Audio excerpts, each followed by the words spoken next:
আমরা ইতিমধ্যেই জনগণের সামনে উপস্থাপিত আমাদের দলীয় ইশতেহারে বলেছি, জনগণের রায় বিএনপি রাষ্ট্র পরিচালনার দায়িত্ব পেলে সরকারি কর্মকর্তা এবং কর্মচারীদের জন্য যথাসময়ে জাতীয় পে স্কেল ঘোষণা এবং বাস্তবায়ন করা হবে।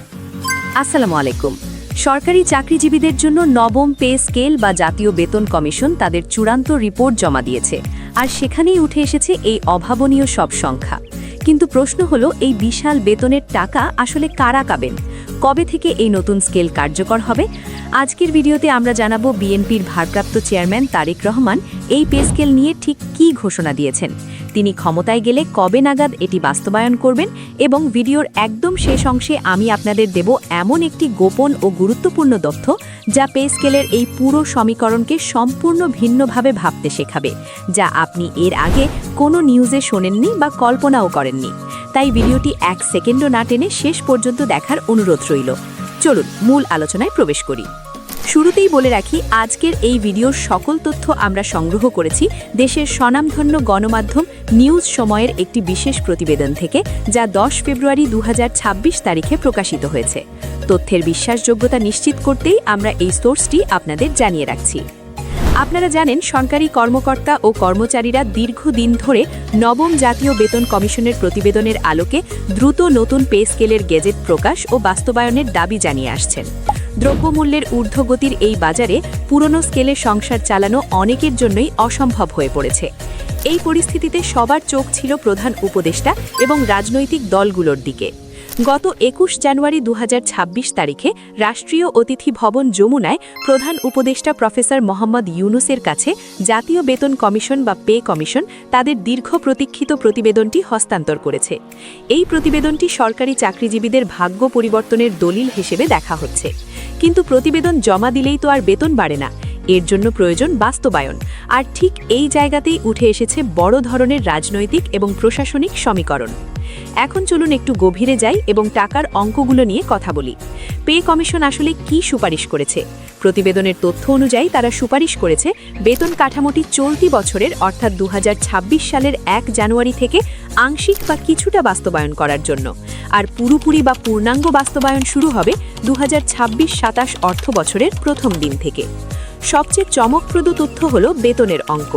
কমিশন সুপারিশ করেছে সর্বনিম্ন বেতন স্কেল ৮,২৫০ টাকা থেকে বাড়িয়ে সোজা ২০,০০০ টাকা করার, অর্থাৎ যারা ১১তম থেকে ২০তম গ্রেডে চাকরি করছেন তাদের জন্য এটি একটি বিশাল স্বস্তির খবর হতে পারে।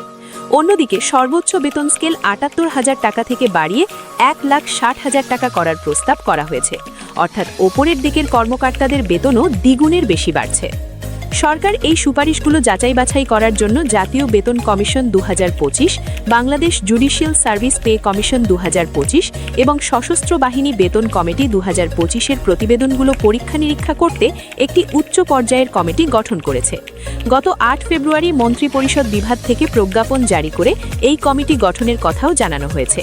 অর্থাৎ প্রক্রিয়াটি কিন্তু থেমে নেই, এটি চলমান। তাই পে স্কেল এখন শুধু প্রশাসনিক বিষয় নয়, এটি একটি বড় রাজনৈতিক ইশতিহারও বটে। বর্তমান অন্তর্বর্তীকালীন সরকারের উপদেষ্টারা স্পষ্ট ইঙ্গিত দিয়েছেন যে তারা হয়তো পে স্কেলের পুরোটা বাস্তবায়ন করবেন না।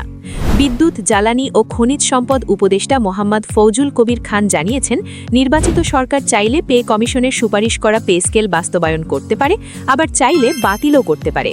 অর্থাৎ বল এখন ভবিষ্যৎ নির্বাচিত সরকারের কোর্টে। অন্যদিকে অর্থ উপদেষ্টা সালেহ উদ্দিন আহমেদ বলেছেন, তারা হয়তো ঘোষণা করছেন না, কিন্তু পরবর্তী সরকারের জন্য বাস্তবায়নের পথটা সহজ করে দিয়ে যাচ্ছেন। ঠিক এই পরিস্থিতিতেই জাতির উদ্দেশ্যে দেওয়া এক ভাষণে বিএনপির ভারপ্রাপ্ত চেয়ারম্যান তারেক রহমান অত্যন্ত গুরুত্বপূর্ণ একটি ঘোষণা দিয়েছেন। তিনি স্পষ্ট ভাষায় বলেছেন, নির্বাচনে জয়লাভ করে বিএনপি রাষ্ট্র ক্ষমতায় এলে যথাসময়ে পে স্কেল ঘোষণা এবং বাস্তবায়ন করা হবে। তারেক রহমান তার বক্তব্যে বলেন, আমাদের দলীয় ইশতেহারে আমরা বলেছি, জনগণের রায়ে বিএনপি রাষ্ট্র পরিচালনার দায়িত্ব পেলে সরকারি কর্মকর্তা এবং কর্মচারীদের জন্য যথাসময়ে জাতীয় পে স্কেল ঘোষণা এবং বাস্তবায়ন করা হবে। তার এই বক্তব্য সরকারি চাকরিজীবীদের মধ্যে নতুন আশার সঞ্চার করেছে, কারণ অন্তর্বর্তীকালীন সরকার যদি সময়ের অভাবে এটি করতে না পারে, তবে পরবর্তী সরকার এটি অগ্রাধিকার ভিত্তিতে করবে, এমনটি তার বক্তব্যে ফুটে উঠেছে। তবে তারেক রহমান শুধু সরকারি অফিসারদের বেতন বাড়ানোর কথাই বলেননি, তিনি কথা বলেছেন দেশের বিশাল বেকার জনগোষ্ঠী এবং অর্থনীতি নিয়েও। কারণ শুধু সরকারি বেতন বাড়লেই দেশের উন্নতি হয় না যদি না সাধারণ মানুষের কর্মসংস্থান হয়। বেকার সমস্যা সমাধানে বিএনপির পরিকল্পনার কথা তুলে ধরে তিনি জানান, ব্যাংক, বীমা, পুঁজিবাজার সহ দেশের অর্থনৈতিক খাতের সার্বিক সংস্কার করা হবে। তার লক্ষ্য হল অঞ্চলভিত্তিক অর্থনীতিকে চাঙা করা এবং শিল্প ও বাণিজ্যে দেশি বিদেশি বিনিয়োগ বৃদ্ধির মাধ্যমে দেশে ও বিদেশে 1 কোটি কর্মসংস্থান সৃষ্টি করা। 1 কোটি কর্মসংস্থান এটি একটি বিশাল লক্ষ্যমাত্রা। তিনি আরও বলেন, পর্যায়ক্রমে এই কর্মসংস্থান সৃষ্টির লক্ষ্যে কয়েকটি সেক্টরকে চিহ্নিত করা হয়েছে এবং কর্মকৌশল নির্ধারণ করা হয়েছে। এর অংশ হিসেবে দেশব্যাপী কারিগরি ও ব্যবহারিক শিক্ষা প্রদানের মাধ্যমে বেকার জনগোষ্ঠীকে দক্ষ জনশক্তিতে রূপান্তরিত করা হবে। অর্থাৎ একদিকে সরকারি কর্মকর্তাদের পকেটে যেমন টাকা আসবে, অন্যদিকে বেকারদের জন্য কর্মসংস্থানের সুযোগ তৈরি হবে। এমন একটি ভারসাম্যপূর্ণ অর্থনীতির স্বপ্ন তিনি দেখিয়েছেন। প্রিয় দর্শক, ভিডিওর শুরুতে আমি আপনাদের বলেছিলাম শেষে একটি গোপন ও অত্যন্ত গুরুত্বপূর্ণ তথ্য দেব, যা আপনারা সচরাচর শোনেন না। বিষয়টি হলো পে স্কেল বাস্তবায়নের টাইমিং বা সময়কাল। আপনারা খেয়াল করেছেন কিনা জানি না, পে কমিশন সুপারিশ করেছে 2026-এর 1 জানুয়ারি থেকে আংশিক এবং পরবর্তী অর্থবছর থেকে পূর্ণাঙ্গ। কিন্তু গোপন তথ্য হলো, অর্থনীতিবিদরা এবং নীতি নির্ধারকরা মনে করছেন নির্বাচনের ঠিক আগে কোনো সরকারি এত বিশাল অঙ্কের আর্থিক দায়ভার কাঁধে নিতে চায় না।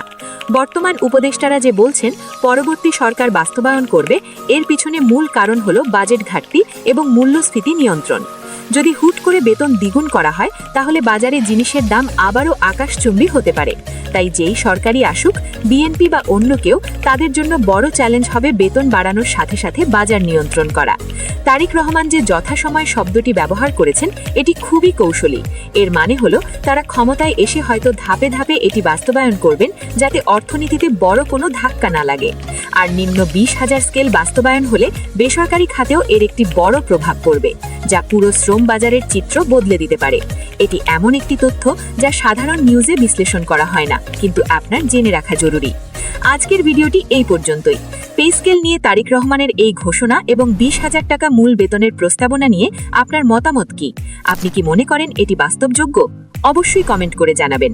ভিডিওটি ভালো লাগলে লাইক দিন এবং শেয়ার করে সবাইকে জানিয়ে দিন। পরবর্তী আপডেট সবার আগে পেতে আমাদের চ্যানেলটি সাবস্ক্রাইব করে বেল আইকনটি বাজিয়ে রাখুন। ধন্যবাদ, ভালো থাকবেন।